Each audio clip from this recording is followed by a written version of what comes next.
Okay. Hello, everybody, and thank you so much for joining us today. Today it's our great pleasure to have with us Ram Sareen, Chairman and Founder of Tukatech, all the way from LA. Thank you so much for joining us, Ram. Thank you. It really is a pleasure to have you. It's great. It really is. Really quick intro from Ram's bio here. I mean, it's just incredible. Ram has served the garment industry with an extensive history characterized by one word, disruptive. And that philosophy is ingrained in Tukatech and the fashion technology solutions that the company Sareen founded in 1995 provide. Wow, 1995. That's a lot of knowledge and a lot of history, isn't it? Tukatech is credited with successfully bringing digital pattern making to dozens of countries, and they are an innovative leader in virtual sample making for the design and fit with real-time motion simulation, and we'll talk about that more later. They were the first to develop and implement on-demand manufacturing processes and are renowned for their advanced cutting room solutions. Tukatech's robust systems are implemented by fashion experts from all corners of the garment industry. So, wow, what an incredible amount of knowledge, incredible experience and heritage. We're so lucky to have you with us today. So thank you so much for joining. Ram, we have around about 8 questions and 30 minutes. And I just can't wait to hear your answers to some of these hot topics, I think, really in our industry right now. So if you're okay, I'll make a start with the first question. Please. Yeah, so the first couple really are just, to give an inkling into the nuances of on-demand manufacture and your history too. So how did you start out in the apparel industry? By default. Okay. Family was in the business, although I'm a mechanical engineer. But the dining room conversation on a daily basis growing up was fashion. Okay. I'm from India. Hospitality is number one on there. And what is the hospitality in those days was bring people over, have them share your food, your culture, your life.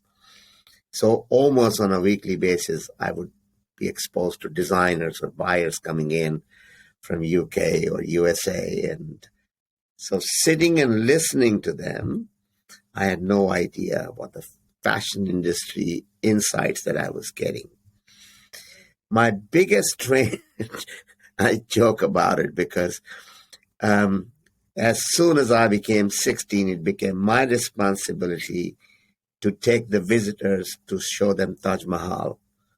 Okay. An icon in India, Of course. 4-hour drive and 4-hour coming back. I had no idea how much of a garment business I was learning. Yes, it was on almost those journeys. like deja vu. When something came up, the back of the mind said, and she said, or he said. Yeah, so I began to enjoy fashion business. I think it's very challenging. Nobody knows the answers, but it's very creative. So it's worse than a drug. I've tried to get out of this twice. I retired when I was 35 years old. 2 weeks later, I was back in the business. Really? Really, I retired in 1994, December. I had a cardiac arrest, and I said, okay, this time I really retired. Yeah. 6 months later, I was back in this. Okay, this is a drug. Yeah. If you It's in like your DNA. yes, that's it. Okay. It's Yeah. not motivation from any other sources. It's really enjoyment. Okay. Fantastic. Ram, when did you found Tukatech and what technologies do you provide? My focus when I started was twofold. One was technology is here to stay, and we need to get on the technology. Historically, garment industry was artisans, people who were creative. They did things with hands. Take a person, a modelist or a pattern cutter or a pattern master who may not have gone to school, even high school, but had skills to create an amazing dress or a garment to fit on a human body, three-dimensional body, from a two-dimensional patterns to fabric behaviors. How did they know all this? This was an apprenticeship program. People learned from one to the other to the other. There were no formal schools and colleges. Even when the CAD systems came out, they all had CAD for grading and marker making. Pure science. Mm-hmm. It's pure science. You don't need human beings for that. I mean, if people had to buy pattern grading, digitizing, and then marker making, plotting, if that was the only thing, they should have bought it for $19.95, that application. The real challenge was the creativity of the pattern. And big companies had failed to implement that. The cost was too high, the learning curve was too much, and it was absolutely becoming difficult. So my objective when I restarted my new life, and I call my second life, to only go and teach people how to make patterns on the computer. So designing the system at a $10,000 station with hardware, software, unlimited training, it kind of took the barriers, because in those days it was about $50,000 to do the same thing with other technology companies. We had to really come up with a business model. How many of these we have to sell to survive? How do we train the people in the shortest possible time?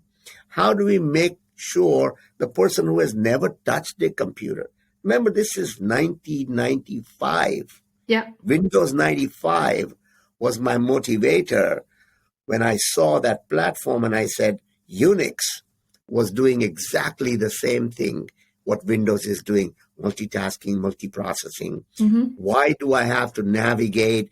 I need to do this screen and then I go to the next screen. It's not writing software. It's knowing what to write in there. I don't have to make a user a programmer. So my designing of the system was designed for dummies. Anyone who's old enough to remember, there was a thing called Design for Dummies, or Something for Dummies, Accounting for Dummies, and Food Cooking for Dummies. I remember. And so on. Yeah. Yes. That was a motivational tool for me, because I had to think the same thing. It's not that people are dumb. It's just that they don't have that skill. And why do I have to teach them the skill? I just have to transfer that skill onto the computers. Yes. So I had to come up with that platform. How do I transfer? I still remember 1995 taking this to a 55-year-old pattern maker who was wearing a loincloth and slippers in India, 55-year-old, who was so afraid to press a button called escape because he thought he was going to delete everything, making patterns on the system. And again, as human beings, we realized if you touch something and that becomes easier, you want to do it. Even if you know the crank window, how to open it, but somebody put a button, well, maybe first time you won't go for the button because your habit is to go to the crank. But right away the brain says, dummy, there is a button to press that. Mm-hmm. Over the years, that button that we started became a better, because people who got used to pressing the button now didn't have the patience to wait for 14 seconds for the window to come down. So they wanted one touch down and a one touch up and so on and so on. So all these things happened for two reasons. One, concentration on patterns.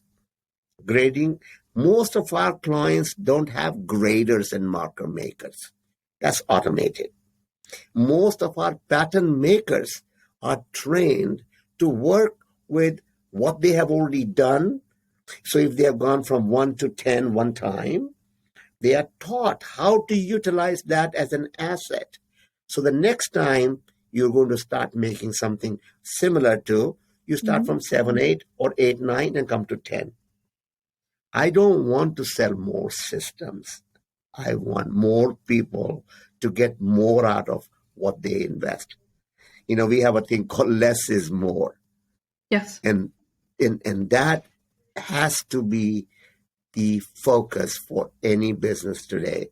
How do I get more from less?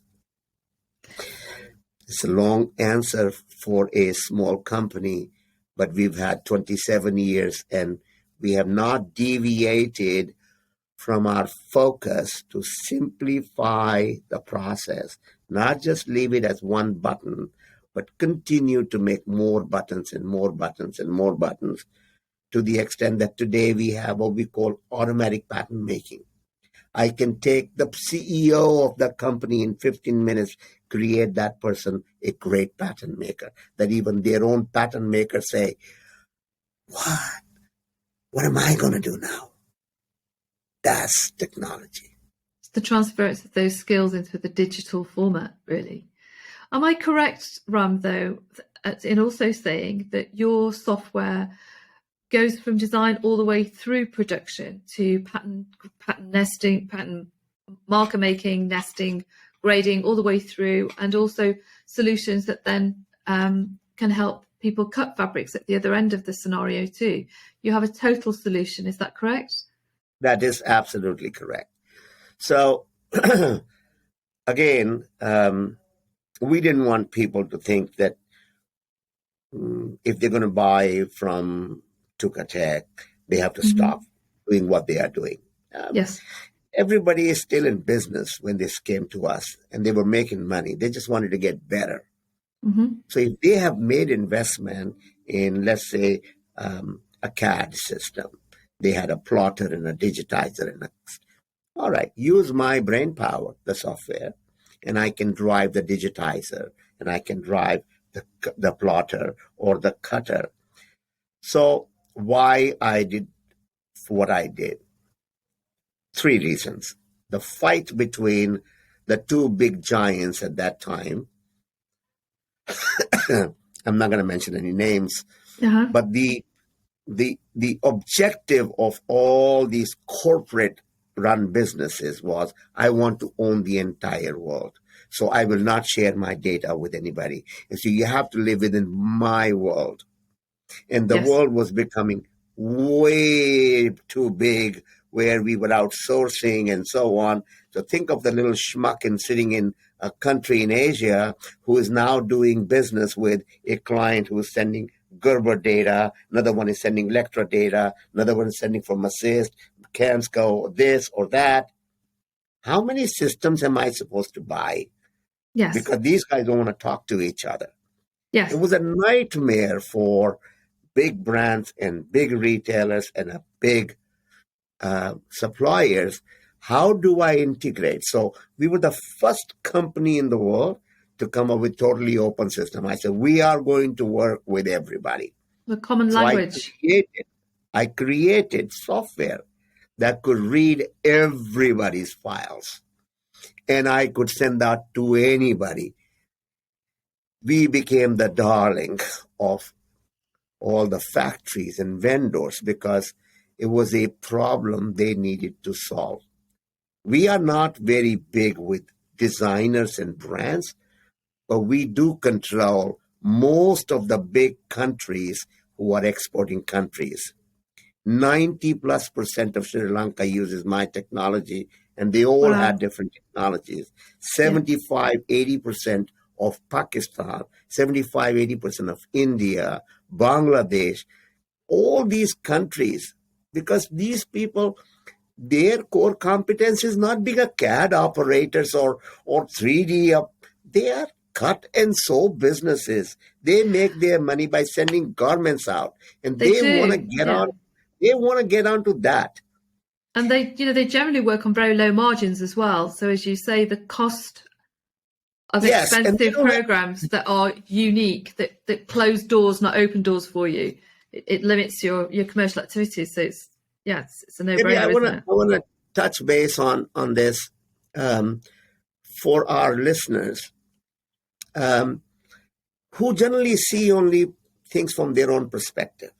And sometimes it is easier understood when you get onto somebody else's and see this from the other side and you say, this color is different than what I thought because I'm only seeing this side. Imagine you're sending out your development, fit, patterns to the vendor because somebody in corporate America decided, I'm going to cut down my expenses in the product development. I'll give you a check and a sketch. Or I'll give you a photo, you make a proto. Wonderful idea. But that is not the expertise of the vendor. If you think it was a challenge for you in your own organization, and you had the designers, how do you expect your vendor to have that kind of expertise? Even if you work very hard and develop that, now come to the other side, that vendor is not working just for you. He's got 100 other brands that he works for. Now I have to develop as a vendor for 100 different fit models, 100 different products, and so on. Do you think that's going to be easy? And I got an answer for you.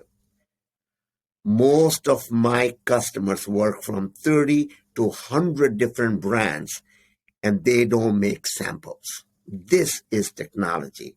This is the reason why we are loved, we are admired by our customers. This is the reason we are openly going up there and saying on our website, here, these are our supporters. Talk to them, ask them, what is the reason why they switched from those technologies to ours? It's because we were not selling systems. We were giving them a solution. We were taking pain away. Something they can trust. Yeah, they wanted to just get this over with. Yeah. Get this first submitted sample approved so I can get onto my production and make the delivery dates. Well, absolutely. And you know that sampling costs, it's billions of pounds worldwide and creates a mountain of waste that is not very often.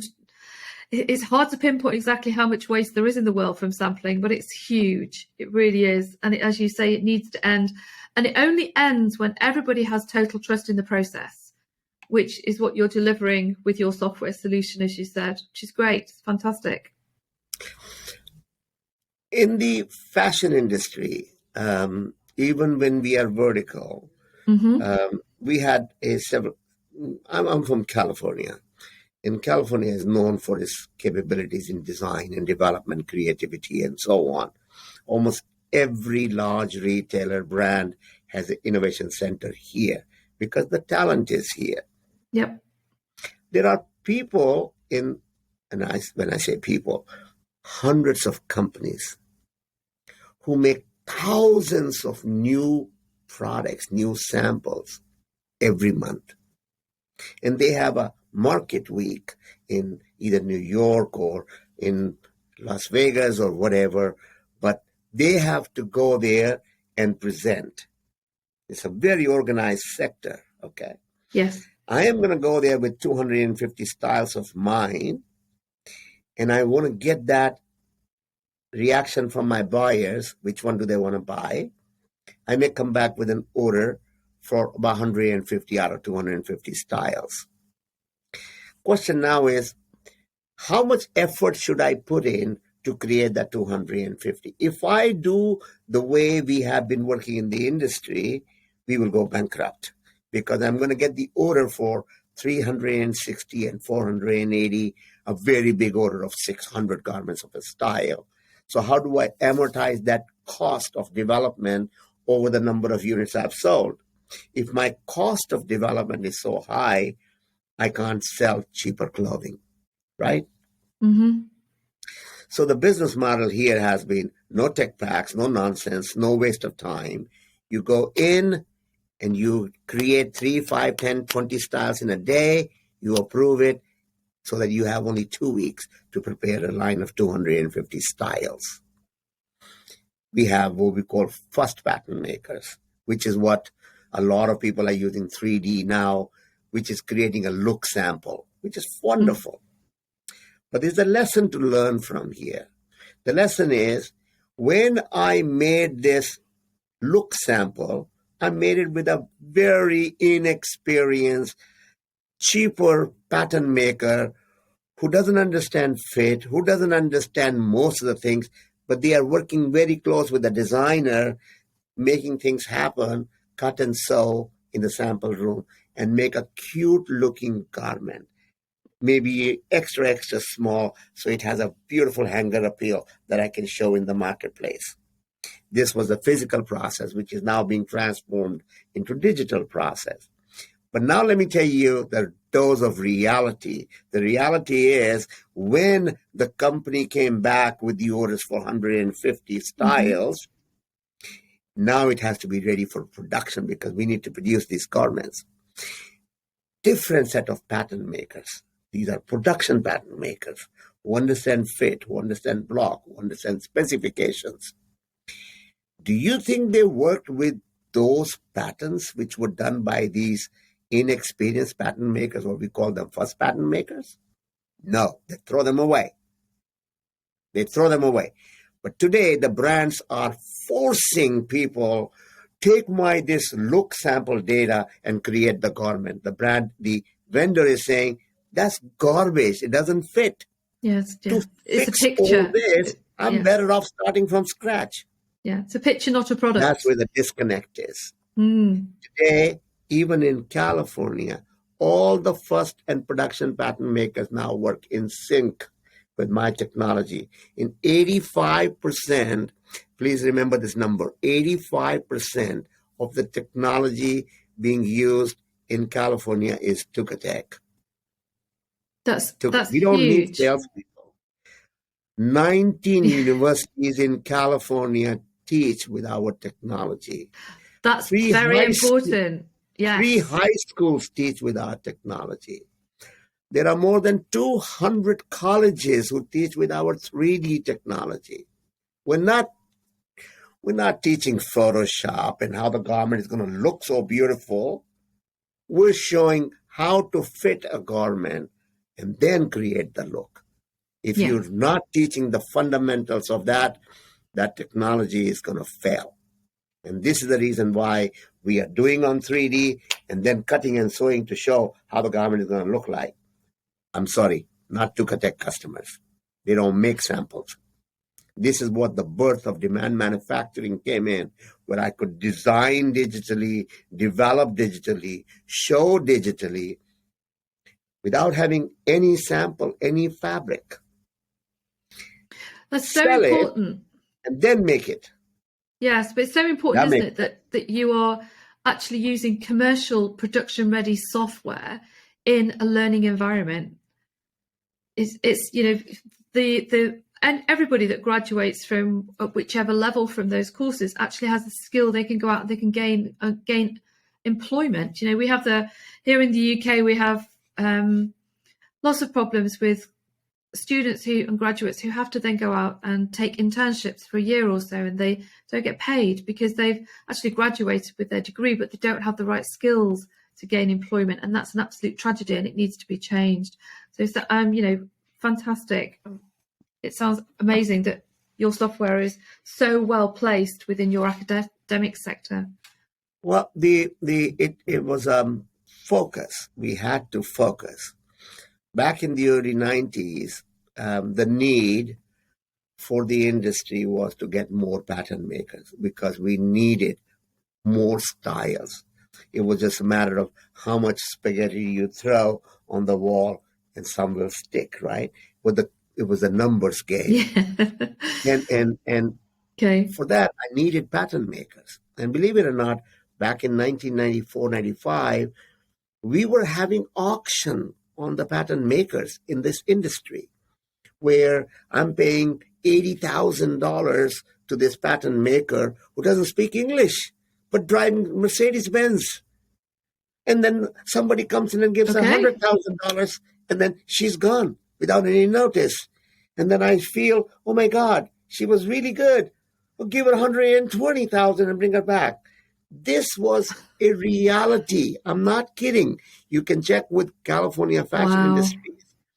We, at one time, were contemplating very heated debates if we can bring pattern makers from Asia under H-1B category, like we bring programmers, for Microsoft or Google or Amazon. Uh-huh. This is when we got involved. We said, we're going to have to start with schools. Stop teaching paper patterns. Stop teaching paper patterns. Nobody uses papers anymore. If you don't teach them there in the school, then we are going to be able to get them in the industry very quickly. Nobody has time to really take the intern and train them. We call them gophers now. What do you do after spending $400,000 in a fashion degree? Do you become a barbecue cook in the McDonald's because you don't have an understanding of fashion industry? Yeah. We changed the paradigm within 5 years. 5 years. We were pulling out graduates who were filling the pattern rooms as first pattern makers to start at $35,000, $40,000 a year, whereas all the other pattern makers graduated to become production pattern makers on the systems because they could use the technology. And all of a sudden, that $120,000 a year average salary came down and down and down to $67,000 for the industry. Not that everybody was getting 67, but startup and big ones and so on. I was chosen as one of the 20 most influentials in 2000, invited to the White House for changing the paradigm of the garment industry in California. Then Tukatech was chosen in 2004, again, as one of the 20 most influentials in the fashion industry. And again, we were invited to the White House. My point is only one. We march to our tune because we feel that we understand the problem and we only write solutions rather than trying to sell more systems. You know what? And I'm 72 years old. I retired early enough because I made a lot of money selling brain power. I was doing consulting, setting factories, teaching Asians how to manufacture the American way when I was 30 years old with 9 engineers. And I never had to look for work because we actually made things happen. Yes. And I took the same approach when I started Tukatech. I said, I don't care. We are not going to go in sales calls and demo. We're just going to go in, fix it, show it, and walk away. And people saw, oh my God, do you know how many of our customers have 200, 300 workstations? So many, because they were encouraged. When they saw the result of their initial investment and they saw the benefits, they went all in. So your customers, your customers, it kind of leads us nicely onto our next question, really, because, you know, the problems that the global fashion industry now faces, surely then your customers are well primed they are already have so many of the fundamentals of smart manufacturing. So they must have done very, very well to adapt to the changes in the global supply chains and the business interference and all of the other issues that have been going on over the last 18 months, because they can adapt their workflow because they're using digital process. Yes. And again, necessity is the mother of invention. You know, if I'm blind, I can hear even better because something has to compensate for my blindness. These customers of ours are vendors, factories. They're not brands. They're not retailers. They have to pivot to whatever is being thrown at them for that season. Yeah. So they need to have this capability. Can I do this versus that or that? Excuse me. And then they have within the region their own challenges. Boat time from my country to the customer takes 19 days, whereas boat time from that country takes 16 days. I got a 3-day disadvantage. I need to make up that 3 days in my process, in my lead time. So the motivation for some of these factories is a very different reason, nothing to do with just cost. a Yes. lot to do with time, quality, getting it right first time, and so on. And that's where technology plays a major role. Mm-hmm. I'm sad to say, and I mean this, living in so-called developed world and working with underdeveloped world and developing countries, I can kind of see the disconnect. And let me tell you what my fear is. Most of us, whether it's UK or France or Italy or United States, New York, we don't have technology users. We're still in the 19th century. Do you know how many people in UK I meet? They are still making paper patterns. Yeah, You will not lots. find. Lots. I'm gonna tell you something. In Sri Lanka, I have at least 15 customers who are small retailers making only two stores or one store for their own country. They Mm-hmm. make patterns on the computer because that's the only way they know. Yes. What a difference. I don't even have to be an exporter. I just have to understand I need to get more from less people, and I need to get it now. Do you Go ahead.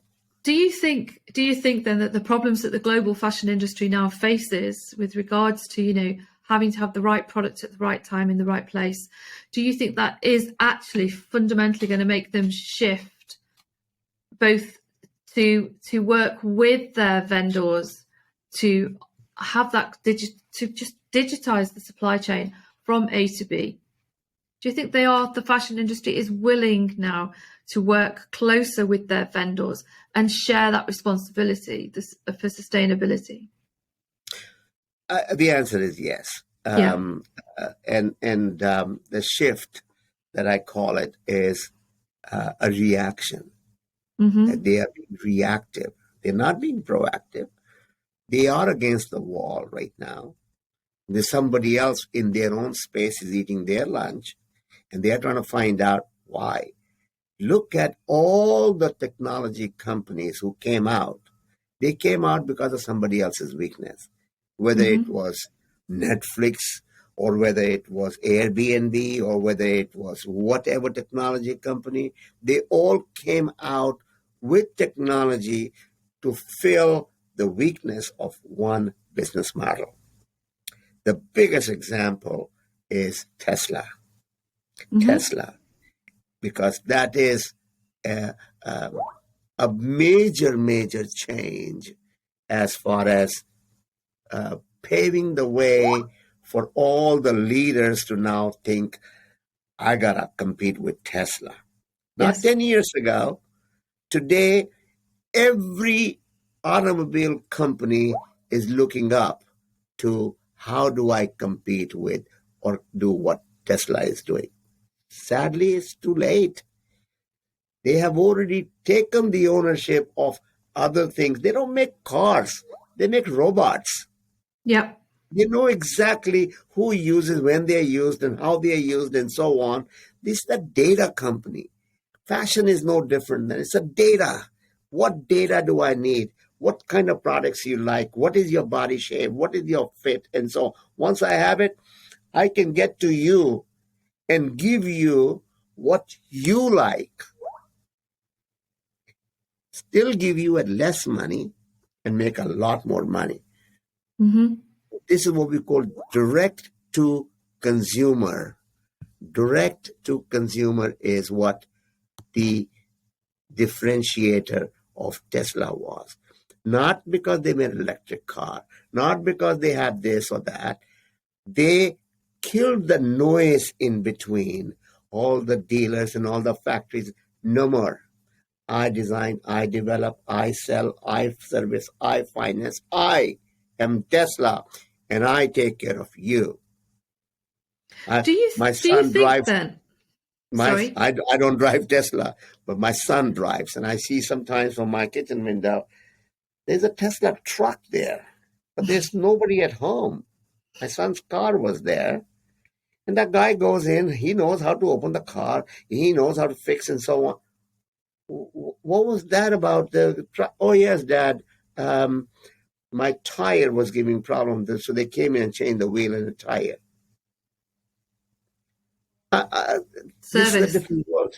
Yeah, Different service, world isn't out it? Service industries. Yeah. Yeah. Do you think then that the looking forward beyond, lots of people talk about smart manufacturing, really, and there's really nothing that new about smart manufacturing. It's, Henry Ford invented it with cars, as you say.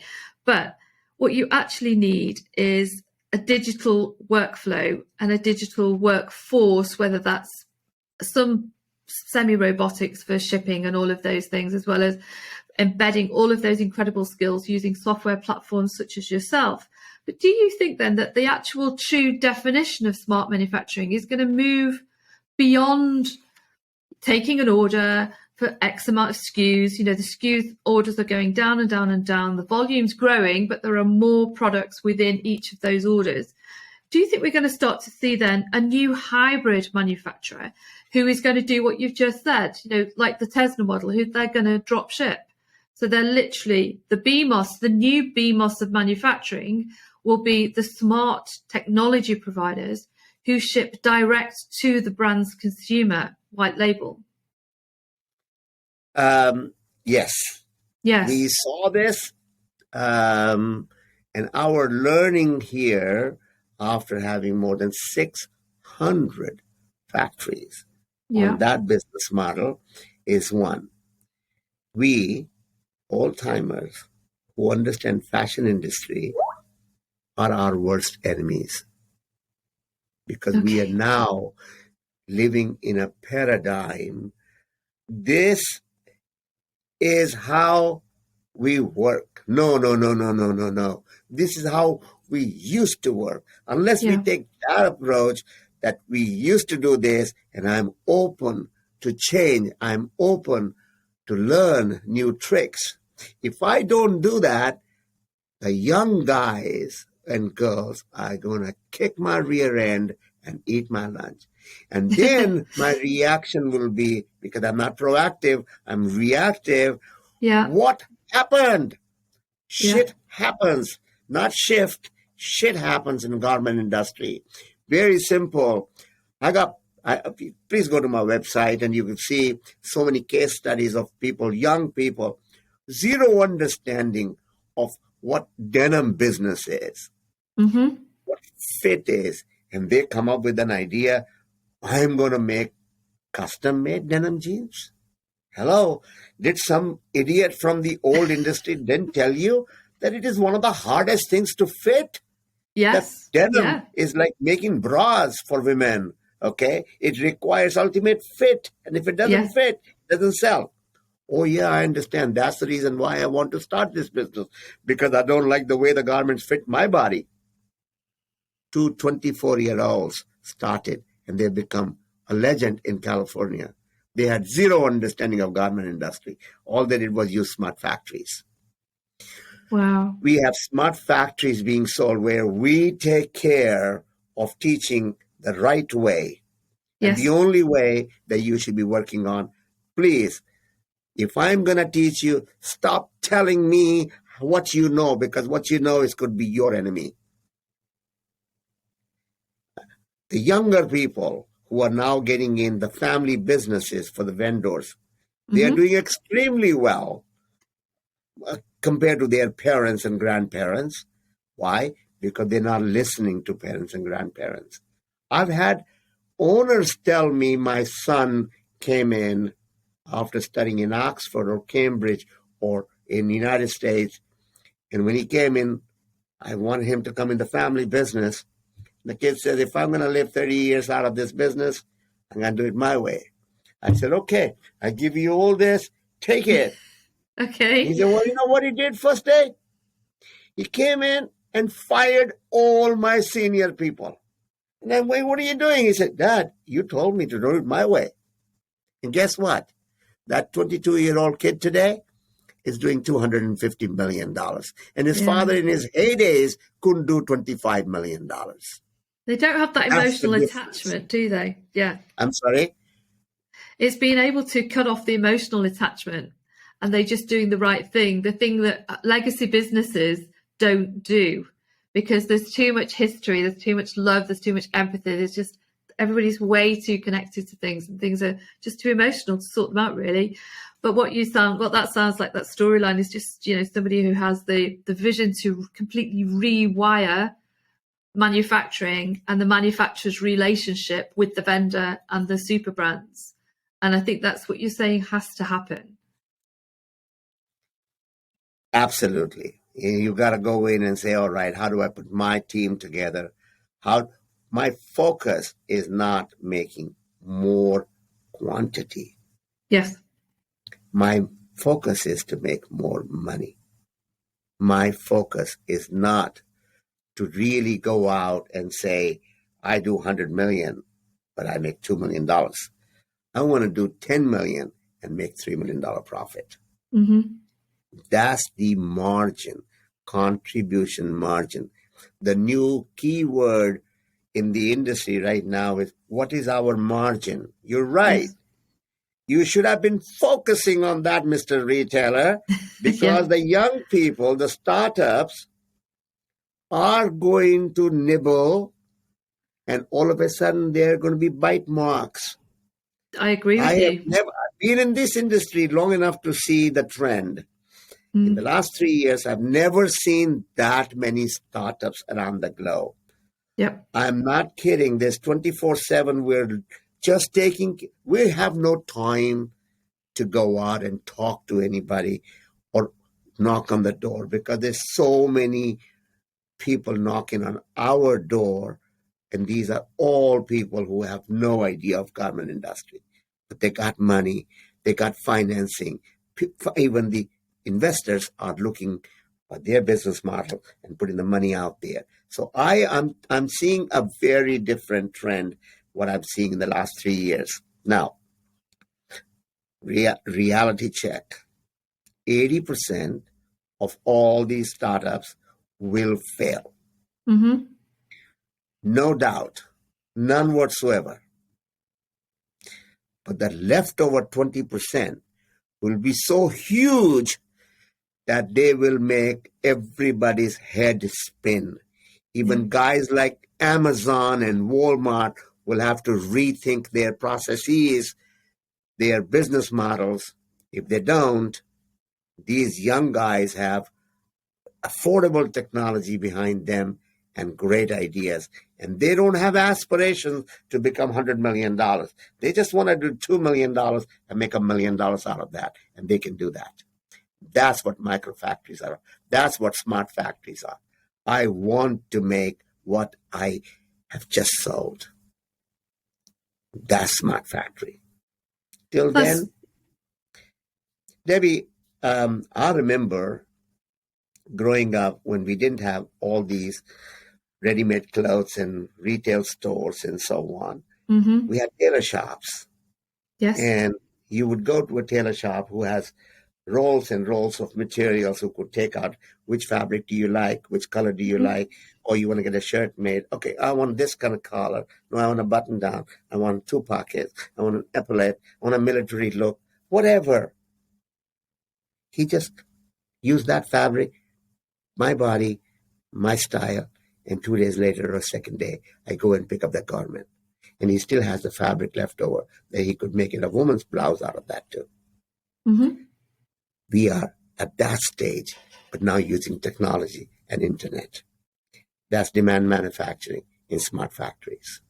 I have basic raw material. I print it on demand. I dye on demand. I even dye the thread on demand. Absolutely. That's what Tukatech is about.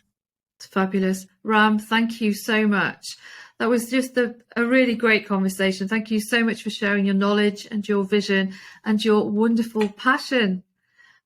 Which, is bubbling, it's still bubbling there. Still 54 years later, it's still all bubbling there. There's lots left. Today happens to be a long weekend starting, so here I am, ready to go and take a vacation. Fabulous. Ram, thank you so much for joining me today. It's been absolutely lovely. It really has. It's been brilliant. Okay. It's been a pleasure to talk to you. Okay.